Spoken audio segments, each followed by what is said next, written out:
Hello, everyone. I'm delighted to be seated here, actually, with Anna Lee Bridgestock from Wunderman, who has joined us today as part of a professional standards committee project to understand and better build the bridges between what we might traditionally regard as data science, if you like, and market research, and to guide us, if you like, in that path down how we can evolve our code and how we can evolve all of our offerings to suit that community. So maybe, Annalie, can I just first ask you to introduce yourself? So, thank you for having me today. It's been wonderful. I'm Annalie. I'm Performance Director at Wunderman, and I think it's an interesting point because there are so many different titles that mean very different things. So what my team does is essentially I guess now I've learned it's market research in a way, in terms of we do traditional qual and quant research, but we also use different technologies to get other research as well. So social listening, content analysis, SEO for insights, web analysis, analytics as well, and many different things. So we also have a team of what we call data scientists who take data off the internet, and we use that to answer questions that our clients have.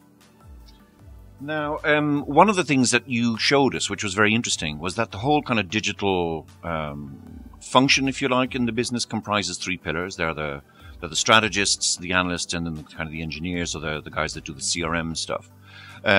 So, what was the reasoning behind that structure? Why is it structured in that way, and how does it work? Do you find it a good method? Do you find it a bad method? Are there things that you might change? How does it generally operate for you? I think that it's part legacy as well. At Wunderman was known as being a very strong CRM agency, so email marketing, direct mail, text messaging, very, very strong with very good strategists and analysts around that sort of methodology. And I think with the advent of becoming a very digital agency, we required a digital arm that focuses on digital data. And I think the way it will moving forward is to kind of start combining that sort of data strategy to be around all channels. It's omni-channel marketing. It's the customers at the beginning, at the center of everything that we do. So, those strategies sort of should include everything. And I think it's already starting to happen, and it should happen. Fantastic. The other interesting thing that you came up with today was the fact that, in essence, you try and find some of the most, the quickest and the most cost-effective solutions necessarily that are available in order to help you provide what it is that you're doing to your clients. And if I may, even though you're part of the WPP group, that sometimes means going outside the group in order to be able to deliver that speed. Is that critical from your client base? Is that speed really now the kind of the singular USP that they're all seeking? Is that what drives all of the decisions that you make? Is that the most important thing for them? I think that moving, especially when you've got a new team and a new department or a new offering, people think of you at the end of the process. So I think given you're thought of at the end, which is it's traditional for data as well, we're generally at the front of people's minds. It does require a lot of speed because you are told quite late in the process that you need some sort of numbers to support something or to give an insight. So I would say yes, cost and speed is the most important. And I think being so digital, we do need to become more agile and find quicker ways of getting the right insights and the right solutions. I do think there's an interesting debate or an interesting middle ground around actually what is the best way versus the quickest way. And, I definitely have to stand there and think, actually, hang on, what's the value of giving something very quick that doesn't showcase our work in the best way? There's definitely a middle ground that needs to be had, and we do need to push back and say, no, this is how you do it properly. But yes, to your original point, we are finding more and more that we have to say, how do we get this in the top time period and what needs to be done to get it? Now, clearly it's, agility, speed, and that whole agile working experience is something that's now second nature within Wunderman. Was that always so? Was it an easy transition? Was it something that, when you arrived was already there? Or did you have to try and facilitate that change of thinking, given that it is now a fully digital agency? I think it is a standard agency practice of just, I want everything yesterday, and I've seen it everywhere that I've worked. I think what Wunderman is doing really well is actually putting in place process to make sure that it is more structured and the rigor is put in to actually give us the proper time to do that work. So no, I think it's an agency thing, and it's always been there. Excellent.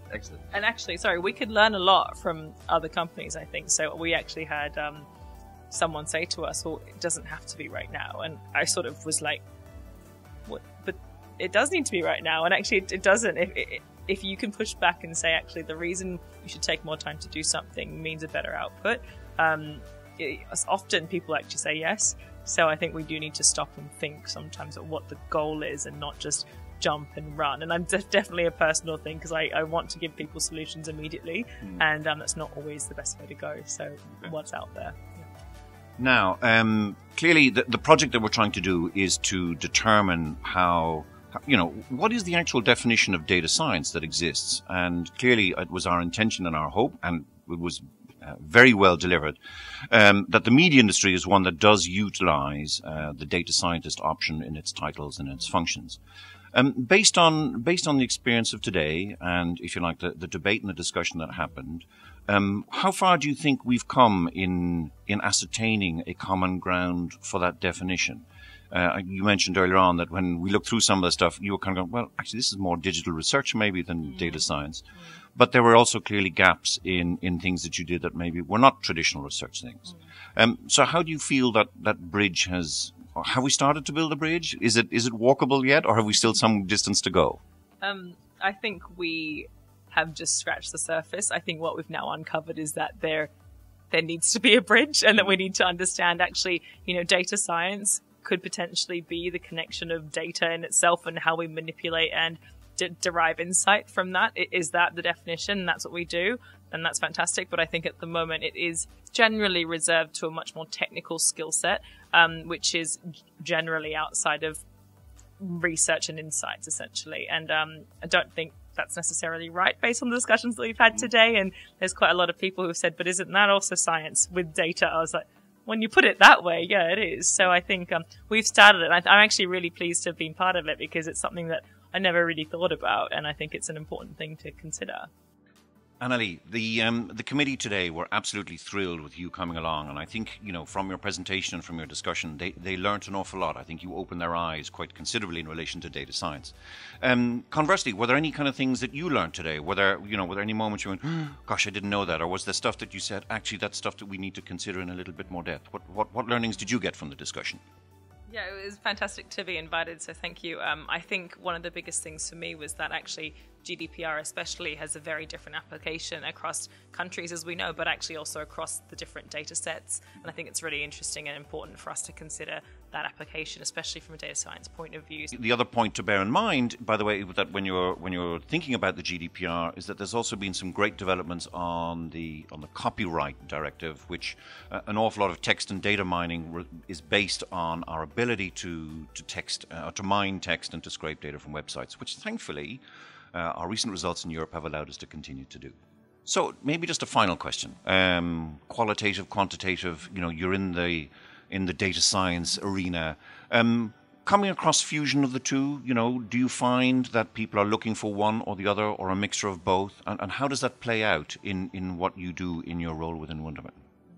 I'm finding it quite interesting, because people want, and clients want, more and more analysis. So, I mentioned an example where we were at Cannes with an IKEA case study where we actually mined and analyzed 40 million rows of Mumsnet data with permission. Clients then say, I want the quantity, I want the biggest sample possible, I want to be representative, but actually, can you also give me some insight into how people actually are talking about this? So we actually are asked in a really tangible way to get quotes from actual people, show snippets from blogs, show snippets from articles, content, etc., to really give a flavor of that. So I think, yes, we want a lot of qual, but also people do want to see what people are saying, and it's a very qualitative point of view. Somebody once used the expression, I just need a hole in the wall, I don't care how you make it. But I think it is true that with the amount of data that is around these days from a variety of sources, being able to bring that human understanding to the rows of numbers is critical. And I guess that was the primary drive behind that IKEA's ad as well, I guess. Yes, I think so. And I think I mentioned in the meeting before, we have a very impressive customer experience team. And the most interesting thing about them is that actually they're trained to specifically look at experiences online, offline, etc. And actually they go off and do qual research now. So one of the conversations that we had in the room was, who are market researchers and who is doing this work? And actually a new breed of people are doing qual research, and they're doing it very well. And I think it is something that we've now started to combine with the quant work we do and add that color to the presentations. So, yeah. Well, so again, another, you heard it here first. Quant may be good, but it's no use without qual. And firstly, a big thank you for coming along today. I know that, certainly for the Professional Standards Committee, it was an absolutely enlightening conversation, and one that I'm sure they're going to come back to you with loads of questions on. But thanks a million for coming along. It's been an absolute pleasure. And in terms of follow-up bits of information on building the bridges between the market research and the data science world, remember that Joachim Brecher, our new president, has started that initiative. You'll be hearing an awful lot more from him and from us on that topic over the coming months. And I would certainly hope that we can tempt Annalie back to one of our conferences, because some of the case studies that she showed were absolutely brilliant. And maybe just one quick final word on that. Your clients clearly don't necessarily see what you do as being market research, and yet it's absolutely crucial to all of their relationships with you. So would you come back and maybe present some of those at a conference for us? Yeah, I would love to, definitely. Yeah, I'd love to. Yeah. Fantastic. All right. Well, look, again, Annie, 1,000 thanks for being along. Thanks, everyone, for catching up with this particular interview. And, stay tuned. You'll hear an awful lot more from us on the data science front. Thanks a million.